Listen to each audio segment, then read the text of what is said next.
Assalamualaikum warahmatullahi wabarakatuh. Segala puji bagi Allah Subhanahu wa Ta'ala yang telah memberikan saya kemudahan hingga dapat mempresentasikan hasil critical book review saya. Perkenalkan, nama saya Irhami Arido Hasibuan dari Universitas Islam Negeri Sumatera Utara Medan, Fakultas Ilmu Tarbiyah dan Keguruan di Prodi Pendidikan IPS. Dan saya saat ini berada di semester 7. Nah, di video kali ini saya mau mereview beberapa buku tentang korupsi. Nah, kenapa saya membahas tentang korupsi? Karena korupsi termasuk salah satu kejahatan kera putih. Pada kesempatan kali ini saya mempresentasikan dalam bentuk video untuk memenuhi tugas kuliah kajian white collar crime yang diampu oleh Ibu Arisna Mardiah SHI MHum. Nah, langsung saja masuk ke buku pertama, yaitu berjudul Pendidikan Budaya Korupsi yang ditulis oleh Agus Surono dan Maslihati Nur Hidayati yang diterbitkan oleh Fakultas Hukum UAI Press Universitas Al-Azhar pada tahun 2018 di Jakarta. Buku ini terdiri dari 7 bab. Yang pertama itu diawali dengan pendahuluan, kedua tinjauan pustaka dan metode penelitian, bab ketiga penanaman nilai-nilai kejujuran dan pendidikan, bab keempat nilai-nilai arti korupsi dalam pendidikan, bab kelima strategi pemberantasan korupsi melalui budaya korupsi, bab keenam pengaturan tentang budaya arti korupsi, pengaturan budaya tentang anti korupsi menurut hukum positif di Indonesia, dan bab ketujuh yaitu penutup. Buku kedua yaitu berjudul Pendidikan Anti Korupsi. Kajian anti korupsi, teori dan praktek ditulis oleh Katrina Darul Rosikah dan Desi Marliani Listianingsih yang diterbitkan oleh Sinar Grafika pada September tahun 2016 di Jakarta Timur. Buku ini terdiri dari 10 bab. Yang pertama yaitu bab 1 Hakikat Korupsi, bab 2 Jenis-jenis korupsi, bab 3 Dampak Maif Korupsi, bab 4 Perilaku Anti Korupsi, bab 5 Nilai-nilai anti korupsi, bab 6 Prinsip anti korupsi, bab 7 Strategi Nasional Tindakan Anti Korupsi, bab 8 Landasan Yuridis Tindak Pidana Korupsi, bab 9 Komisi Pemberantasan Korupsi, dan bab 10 Kilas Kasus-kasus Korupsi di Indonesia. Setelah itu buku ketiga, yaitu yang berjudul hampir sama dengan buku yang kedua, Pendidikan Anti Korupsi. Rekonstruksi interpretatif dan aplikatif di sekolah yang ditulis oleh Mukodi dan Afid Burhanuddin yang diterbitkan oleh Aura Pustaka. Kerjasama dengan LPPM STKIP Pecintaan pada tahun 2014 di Yogyakarta. Buku ini isi babnya lebih sedikit dari buku yang kedua, yaitu terdiri dari 8 bab. Bab pertama mengenai pengertian korupsi, kedua faktor penyebab korupsi, ketiga dampak masih korupsi, keempat nilai dan prinsip anti korupsi, kelima upaya pemberantasan korupsi di Indonesia, dan yang keenam gerakan, kerjasama, dan instrumen internasional pencegahan korupsi, ketujuh tindak pidana korupsi dalam peraturan perundang-undangan, dan yang ke-8 peran mahasiswa dalam gerakan anti korupsi. Ringkasan dari buku pertama yaitu tidak diaturnya secara eksplisit pengaturan tentang pendidikan budaya anti korupsi di Indonesia saat ini dalam peraturan perundang-undangan di bidang pendidikan dan peraturan lainnya di luar pendidikan belum mampu memberikan peran positif secara nyata dalam rangka pencegahan tindak korupsi di Indonesia. Nah, oleh karena itu tidaklah berlebihan jika lembaga pendidikan peserta pendidik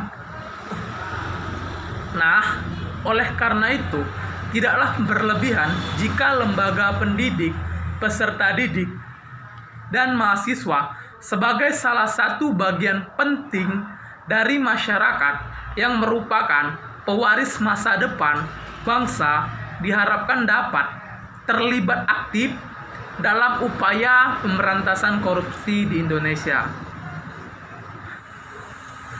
Keterlibatan peserta didik dan mahasiswa dalam upaya pemberantasan korupsi tentu tidak pada upaya penindakan yang merupakan kewenangan institusi penegakan hukum. Peran aktif peserta didik dan mahasiswa diharapkan lebih difokuskan pada upaya pencegahan korupsi dengan ikut membangun budaya anti korupsi di masyarakat. Peserta didik dan mahasiswa diharapkan dapat berperan sebagai agen perubahan dan motor penggerak dari anti korupsi di masyarakat. Ringkasan dari buku kedua adalah praktik korupsi di Indonesia sangat marak dan merajalela karena masih dianggap sebagai perbuatan yang lumrah oleh sebagian masyarakat. Perilaku korupsi masyarakat salah satunya disebabkan oleh kurangnya pemahaman terhadap korupsi dan sikap masa bodoh dengan lingkungan sekitarnya. Padahal peran dalam pemberantasan korupsi tidak bisa hanya dipikul oleh penegak hukum saja, tetapi juga memerlukan peran masyarakat sekitar ini. Ringkasan buku ketiga yaitu upaya pembekalan mahasiswa dapat ditempuh dengan berbagai cara, antara lain melalui kegiatan sosialisasi, kampanye, seminar, atau perkuliahan. Untuk keperluan perkuliahan dipandang perlu untuk membuat sebuah buku ajar yang berisikan materi dasar mata kuliah pendidikan anti korupsi bagi mahasiswa. Pendidikan anti korupsi bagi mahasiswa bertujuan untuk memberikan pengetahuan yang cukup tentang seluk-beluk korupsi dan pemberantasan, serta menanamkan nilai-nilai anti korupsi tersebut. Tujuan jangka panjangnya adalah menimbulkan budaya anti korupsi di kalangan mahasiswa dan mendorong mahasiswa untuk dapat berperan serta aktif dalam upaya pemberantasan korupsi di Indonesia. Setelah itu kita masuk ke bagian kekhasan dan kemutakhiran dari setiap buku-buku yang akan saya review atau critical book review. Buku pertama yaitu karya Agus Surono dan Maslihati Nur Hidayati yang berjudul Pendidikan Budaya Korupsi, yang terdiri dari 7 bab yang berisikan bahan pendidikan anti korupsi. Buku ini terbuat dari sebuah penelitian, dapat dilihat dari bab 2-nya yang menjelaskan tinjauan pustaka dan metode penelitian, dan setelah itu baru masuk ke materi tentang pemahaman nilai-nilai korupsi dan pendidikan anti korupsi yang berbeda dari kedua buku tersebut. Selanjutnya dari buku kedua yaitu karya Kartina Darul Rosikah dan Desi Marliani Listianingsih yang berjudul Pendidikan Anti Korupsi.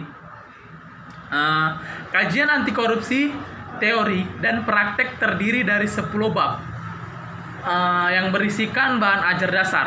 Buku ini juga dilengkapi dengan contoh-contoh kasus korupsi yang berjudul Kilas Kasus-Kasus Korupsi di Indonesia. Pengertian korupsi diawali dari bab 1 dan memudahkan memahami korupsi terlebih dahulu. Kemudian kita masuk dalam kelebihan dan kekurangan dari tiap-tiap buku.